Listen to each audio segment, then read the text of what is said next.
We're gonna fix your Gaggia Classic today.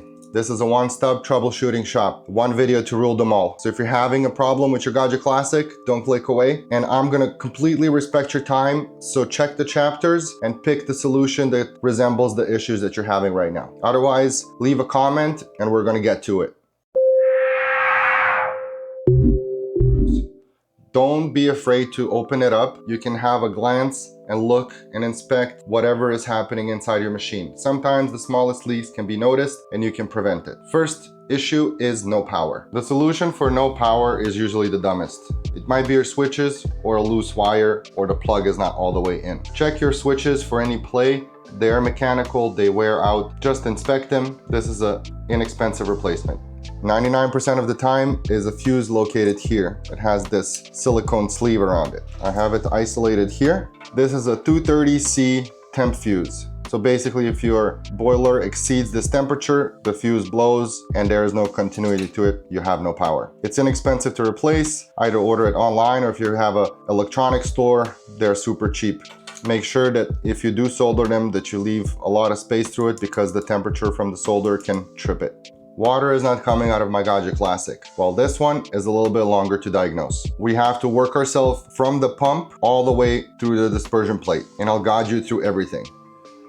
At the bottom, obviously the reservoir is out. You have two hoses. One is your OPV hose and the other one is your water inlet. If you buy a brand new machine, this is one of the procedures to start it. If it doesn't start sucking water from the tank, you should prime the pump. You put water in a syringe, you stick it inside this hose and you squeeze it in to get the water kind of build up pressure in the pump to continue sucking the rest of the water. If you're moving your machine around, if you're bumping it, if you're flipping it, if you're cleaning it, whatever you're doing like I'm doing now, an air pocket might develop and you're gonna be stumped. Everything else is working fine, everything is good. The simplest thing is that syringe method, push that bubble through, that's your water systems.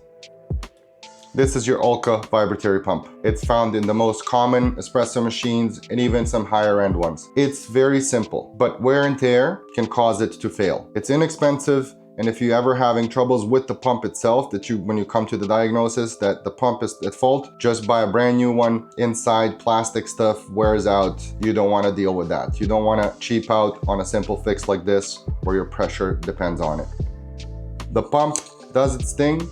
This is the OPV valve. The OPV valve can clog. You can always test the pump taking the OPV valve off. This is this thingy here, and you can see if it squirts water. If it does, your pump is okay. This is one of the versions of an OPV valve. This is from a baby twin. This one is just shaped like this. This one is an L shape. It's the same. The difference is the one that's controlled with the screw or an Allen wrench. With that one, you will need to open it up, clean it up, close it up, but then you have a problem of not knowing what pressure you have. This is where this thingy comes in. So feel free to look at my video where I explain how to build this thing so you can set your manually adjusted OPV valve to 9 bar or whatever bar you want. The OPV has a spring inside and it has a small piston in it. It has this greenish hue, which means that it's oxidizing and the water is doing its thing. Sometimes all that scale can clog up the OPV valve, so you're gonna have trouble with that. It's not gonna perform properly. It's an easy diagnosis to look inside of it and just check what's going on. If that's okay, we're moving onwards. Looking at the water inlet, this is on the group head. 2 screws are holding it. Take them off, open it up, see if there's any scale. So you can always test it with blowing in it. If it works, that's fine. And then on this side here, there's the hole. It goes all the way through. It goes inside a boiler. So you can always clean that up as well. Now on this side, we have the most notorious thing ever. And it's called a 3-way solenoid. It has 2 holes, one to go in and one to spit out. We're gonna talk about it. We're dealing with all the small holes. This and this all has to be nice and fine together with this one here. The solenoid has 2 inlets or outlets, whatever you want to call them. They have their own gasket, so inspecting this is also good. As you can see on this side here, there is some scale buildup. And what this solenoid is simply an electronic magnet that pushes the piston up and down and tells the water which way to flow. This is where it spits out all the water when you press stop on your brew. This is the coil part that's going to move the piston, and inside here is the piston itself. You can see how small these holes are that we're dealing with. This hole in the middle is barely the size of this acupuncture pin. On the side here, this hole, it's a little larger. Stuff like scale likes to live and breathe inside holes like this. Feel free to blow in them. They have to pass air through. As far as the piston goes, it passes water. It's always going to have some scale buildup, but if you're back flushing and treating that properly, it's going to be in a nicer condition, obviously. Just one more note on the three-way solenoid valve. This happened with this exact machine. This is basically brand new, and my three-way solenoid valve stopped working. The chances of this stopping working are, I don't know, minimal. It's just an electronic magnet that goes up and down. I honestly never encountered a dead one, but my issue was I disassembled it to inspect the boiler. I assembled it and I just got water out of the steam wand, nothing out of the group head. Again, this is brand new. Why would it not work? It's those crazy air pockets. So water system, water loops, and air pockets are notorious. Talk about this, talk about PC water cooling, or talk about your car cooling system. Same issue. I disassembled it. I released the pressure of the water, the air, whatever happened there. I put it back on and it worked normally. It's a crazy, stupid thing, but hey, whatever you need to do. If you have established that your three-way solenoid is working properly and everything is good, the water from here goes inside the dispersion plate. But look at this one. This group head didn't pass water, and you can see that it's completely blocked off with scale. It's like limestone. You need to work it. Use your descaler. This one is completely clogged and needs to be worked out. So I would soak it a little bit, not too much, and hopefully declog that so then the water can start spraying out, and hopefully that fixes your problem. Now we're coming to the dispersion plate. As you can see, there's one outlet for water and there's 4 outlets for the dispersion plate. The newer Gaggia Classic models are stainless steel. The old ones are notorious. I had so many, I just chuck them in the garbage because they're so pitted, so awful, and I don't even understand why they were fitted inside a group head to begin with. This one has more thermal mass and it's stainless steel, so it's not gonna develop that crusty, nasty fusion through the group head. How many times I couldn't even lift this from here because the aluminum was fused with all the gunk and rust and stuff. This one is much better, and or if you can upgrade it to the brass one, also work perfectly fine. But you're gonna have that scale build up here. So when you open it up, take off the dispersion plate. It's just 2 Allen screws. 2 Allen screws. You can see this one is used. I just used it a couple of shots and then I put the brass one inside. It can develop scale on the 4 holes, especially if you're not using it regularly or if it sits for a long time. Water dries out, clogs up, you're gonna have a bad time. I would say comfortably that the most common issue is the shower screen. People backflush, people descale, and they think, oh, I'm good, and then they have bad water flow, or it's squirting all over the place, or there is no water flow at all. Yeah, look at this one. This is amazing. Look at the condition of this one. It's backflushed, it's descaled, but look at the back. This is what it's supposed to look like. Look at this oily gunk here. That clogs up and you can't even see. Remember folks, it's just one screw holding it. Open it up, just inspect it, take a brush, soap, kafitsa, whatever you have, just clean it up, make those holes pass water through. When analyzing the leak with the open lid, what I like to do is look at anywhere that the water passes and it has a screw in. When I say screw in, I mean this. This screws into this screws into this. All the screws that are holding anything like the steam wand, possibility for a leak. This for the handle, possibility for the leak. The screws for the inlet and the three-way solenoid, possibility for a leak.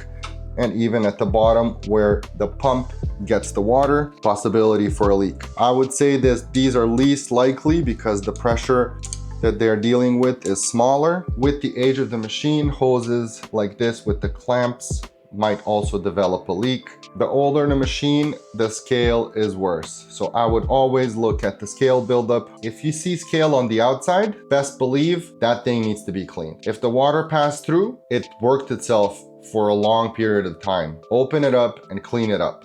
Tip for diagnosing leaks: get yourself a blind basket, and if you can, absolute recommendation, get yourself a blind basket with the pressure reading tool. This is going to help you a lot. When you put it in and you press brew, you're going to see a leak appear. You don't have any back pressure. So I'm going to give you just one example of mine on a machine that had a leak that was diagnosed as a boiler leak, and without that blind basket and me looking inside to see what it is, and it was actually pretty hard to see that the leak was coming from here because it was like smallest stream of water, kind of mist falling on the boiler. That's the best tool to diagnose any type of leaks. The most common reported leaks are group head leaks. And there's two of them. They're completely different. You have to watch where the water is coming from. If the water is coming from the case and the group head on the outside, you can see the path of water kind of flowing over, then you have an internal leak inside a machine. If the leak is coming on the portafilter and there's no water above it, then you have a gasket issue inside the portafilter.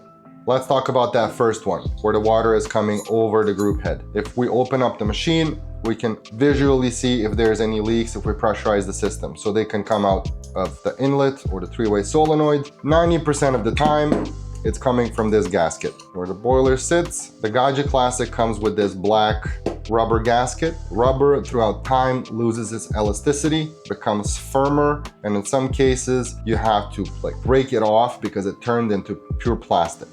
Absolute recommendation is to go silicone. It's gonna last you longer and it's not gonna turn into that plasticky mush. What happens with the black gasket is that it slowly turns into kind of hard rubber. The water finds the path of least resistance. So over time, it's gonna develop a leak. Like I mentioned, your visual inspection, if you see any type of scale on the outside, stuff is already failing in the inside. It's like rust. If there's a small amount of rust on the outside, best believe stuff is inside, living the dream.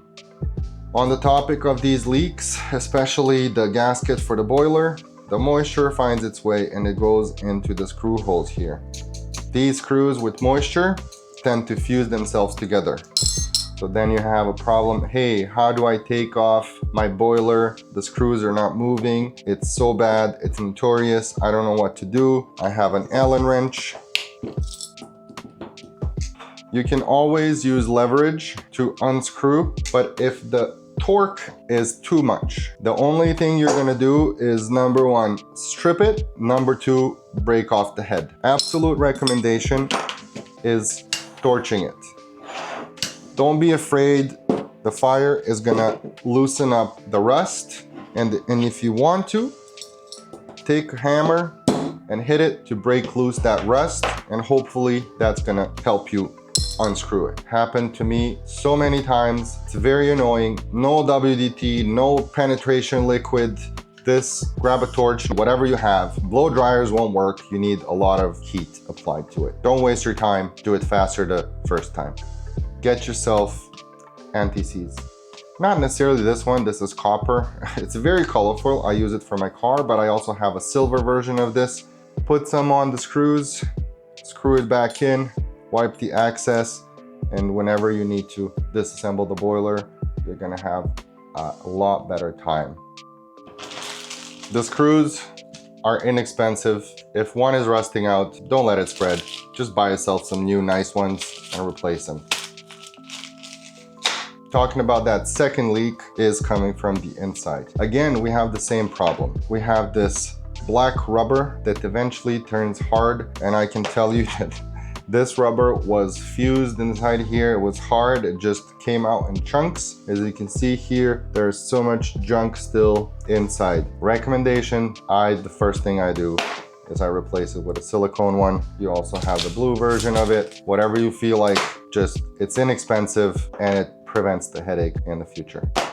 Sometimes when you do replace a gasket like this, the portafilter doesn't sit as it should. Maybe it finishes here and then sometimes it just goes all over there, and sometimes it's uncomfortably going to that side and maybe even hitting the steam one. Well, the issue is obviously your aftermarket portafilter, aftermarket basket, squish your silicone, combo, all of them. This is where this comes in. These are the group head shims. They're paper thin and they go in between the gasket and the group head. And they just give you some more thickness to your portafilter gasket. So it seals a little bit earlier and you end up creating a big seal at this spot.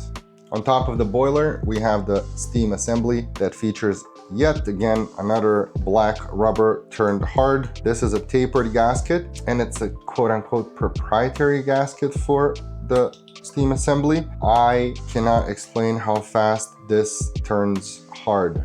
Look, it has no give. It lost all its elasticity. What I like to do is take silicone gaskets, 2 different sizes, so they can sit inside of each other and create that kind of one-step concave gasket. It's a workaround, it's a hack, it does the job. Especially if you don't want to order a $2 item and pay $15 shipping. You can make it work, you can create a seal.